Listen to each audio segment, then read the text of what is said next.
তো মাদ্রাসার যে সকল শিক্ষকরা নতুন এমপিভুক্ত হবে, তাদের বেতন কত টাকা হবে? এটা নিয়ে আমাকে এক ভাই আ মেসেজ দিয়েছিলেন।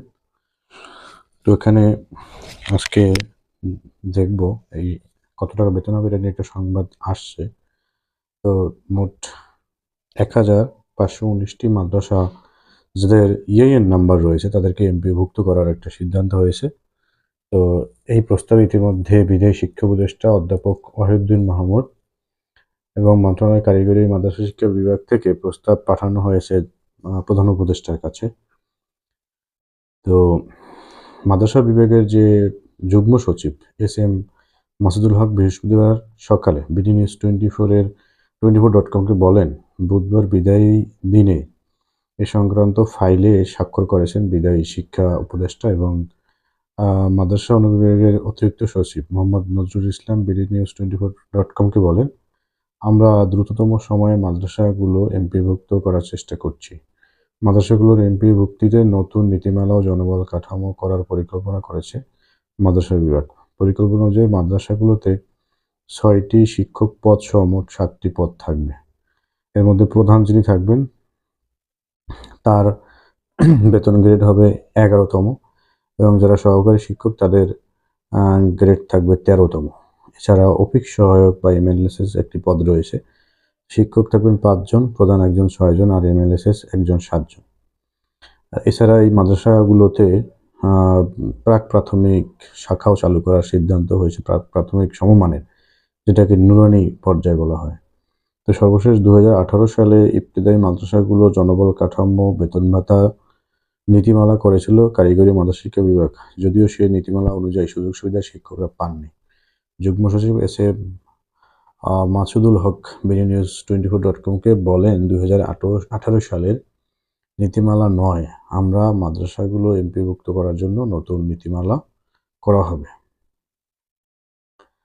আ আর মাদ্রাসাগুলোতে প্রাক-প্রাথমিক বা নুরানি পর্যায়ে চালুর পরিকল্পনা করা হয়েছে, এটার কথাও তিনি বলেছেন। শিক্ষকরা চান জাতীয়করণ। শিক্ষকদের আন্দোলনের মুখে গত ২৮ জানুয়ারি ইবতেদায়ী মাদ্রাসাগুলো এমপিভুক্ত করে পর্যায়ক্রমে জাতীয়করণ করার ঘোষণা দিয়েছিল শিক্ষা মন্ত্রণালয়। মাদ্রাসাগুলোকে এমপিভুক্তির উদ্যোগ শিক্ষকরা সাধুবাদ জানালেও তারা প্রতিষ্ঠানগুলো জাতীয়করণের দাবি জানিয়েছেন। তো স্বতন্ত্র ইবতেদায়ী মাদ্রাসা শিক্ষক ঐক্যজোটের চেয়ারম্যান কাজী মোখলেছুর রহমান বিডিনিউজ 24.com-কে বলেন, আমরা জাতীয়করণ এর দাবিতে আন্দোলন করেছিলাম। মন্ত্রণালয় বলেছিল মাদ্রাসাগুলো এমপিভুক্ত করে পর্যায়ক্রমে জাতীয়করণ করা হবে। তো আস্তে, আস্তে জাতীয়করণ করা হবে। প্রাথমিকভাবে এখন সিদ্ধান্ত হয়েছে যাদের আ এইএন নাম্বার রয়েছে, দ্যাট মিনস যারা বোর্ড থেকে অনুমোদন পেয়েছে তারা এমপিভুক্ত হবে প্রাথমিকভাবে। এই প্রাথমিক তালিকায় ১,৫১৯টি মাদ্রাসা রয়েছে। তো এই মাদ্রাসাগুলোর পদ কত কি হবে সেগুলো তো অর্থবছরের মাঝামাঝি এসে তারা মাদ্রাসাগুলো এমপিভুক্তির যে উদ্যোগ নিয়েছেন সেজন্য সাধুবাদ জানাই।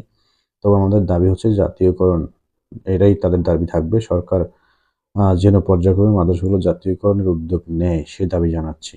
এটা যে মাদ্রাসার আ যে শিক্ষকরা আন্দোলন করেছিলেন তাদের যে প্রতিনিধি তিনি একথা বলেছেন। তো এখন আ সাধারণত এমপিওভুক্ত প্রতিষ্ঠানগুলোতে যেটা হয়ে থাকে যে বেতন গ্রেড এটাই কিন্তু ১১তম। আর সম্প্রতি বর্তমান যে বাংলাদেশের অন্তর্বর্তীকালীন সরকার ইবতেদায়ী মাদ্রাসার বেশ কিছু মাদ্রাসাকে এমপিওভুক্ত করার সিদ্ধান্ত নিয়েছে। তো যারা এই মাদ্রাসার শিক্ষক রয়েছেন তারা সরকারের কাছে দাবি জানিয়েছিলেন যেন তাদেরকে জাতীয়করণ করা হয়। তো পরবর্তীতে তারা এই জাতীয়করণ করার জন্য আন্দোলনও করেছিলেন।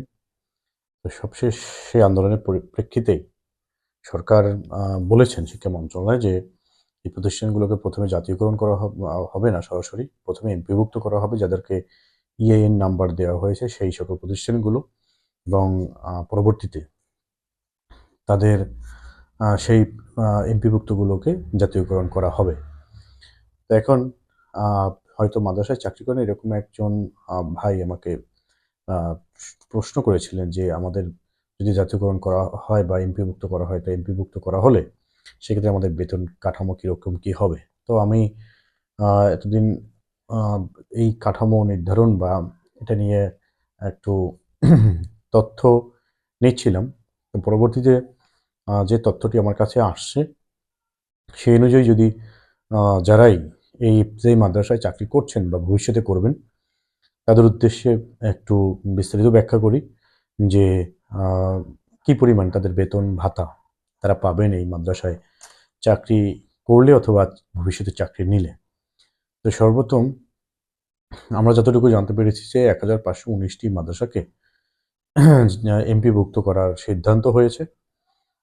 তো এই 1519টি যে মাদ্রাসা জাতীয় এমপিভুক্ত করার সিদ্ধান্ত হয়েছে তার মধ্যে 7500 সম্ভবত শিক্ষক এই মাদ্রাসাগুলোতে রয়েছেন। কারণ এই মাদ্রাসাগুলোর একটি মাদ্রাসায় আহ, আগে 5 জন জনবল ছিল, প্রধান একজন আর হচ্ছে 5 জন শিক্ষক, এই 6জন জনবল ছিলেন। এবং বর্তমানে এমপিভুক্ত করা হলে আরেকটি সিদ্ধান্ত হয়েছে যে আরেকজন জনবল ওখানে বাড়ানো হবে, যেটা হচ্ছে এমএলএসএস।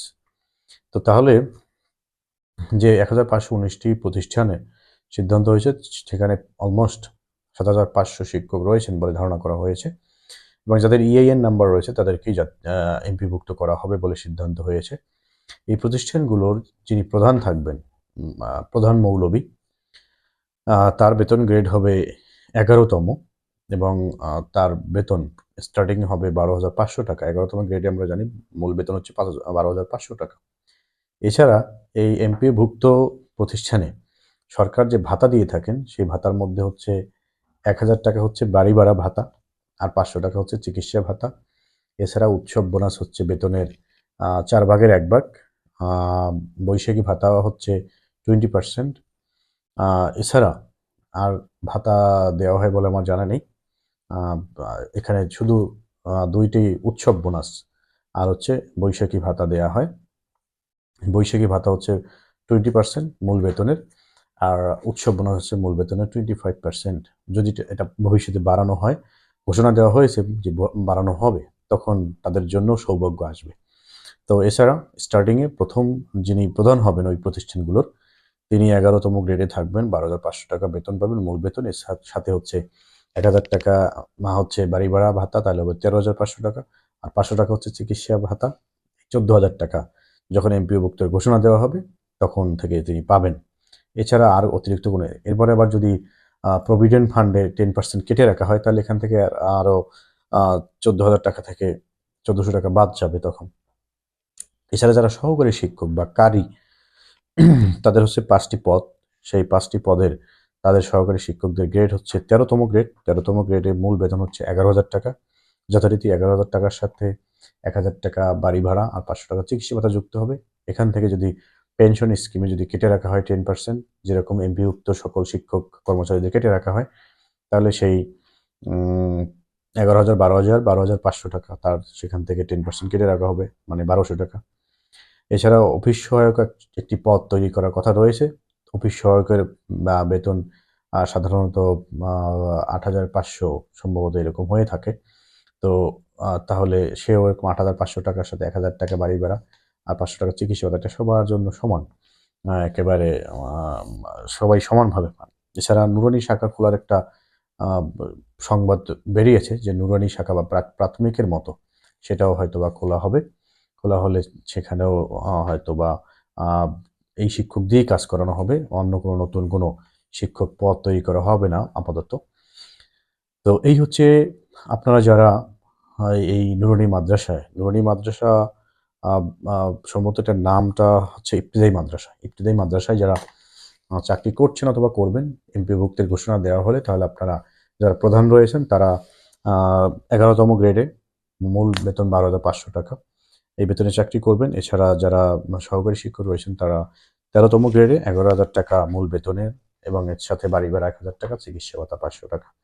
এটা পেয়েই আপনারা চাকরি করবেন ইনশাল্লাহ। পরবর্তীতে যদি আপনাদেরকে জাতীয়করণ ঘোষণা দেওয়া হয় তখন আবার আপনারা সরকারি নিয়মে পাবেন। কিন্তু এমপিভুক্তির নিয়মে যেটা বর্তমানে ভাতা হচ্ছে মাত্র প্রতি মাসে দেওয়া হয় 2টো ভাতা, বাড়ি ভাড়া এবং চিকিৎসা। এছাড়াও শুধু উৎসব বোনাস, সেটা তো সবারই, কিন্তু উৎসব বোনাস বাংলাদেশে সবচেয়ে কম হচ্ছে এই এমপিভুক্ত প্রতিষ্ঠানগুলোতে, একেবারে গার্মেন্টসের চেয়েও কম।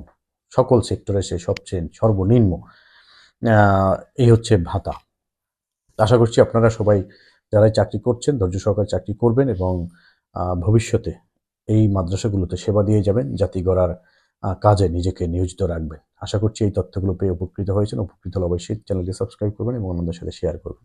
ধন্যবাদ। আপনাদের উত্তরোত্তর উন্নতি কামনা করছি, আপনাদের উজ্জ্বল ভবিষ্যৎ কামনা করছি। আসসালামু আলাইকুম।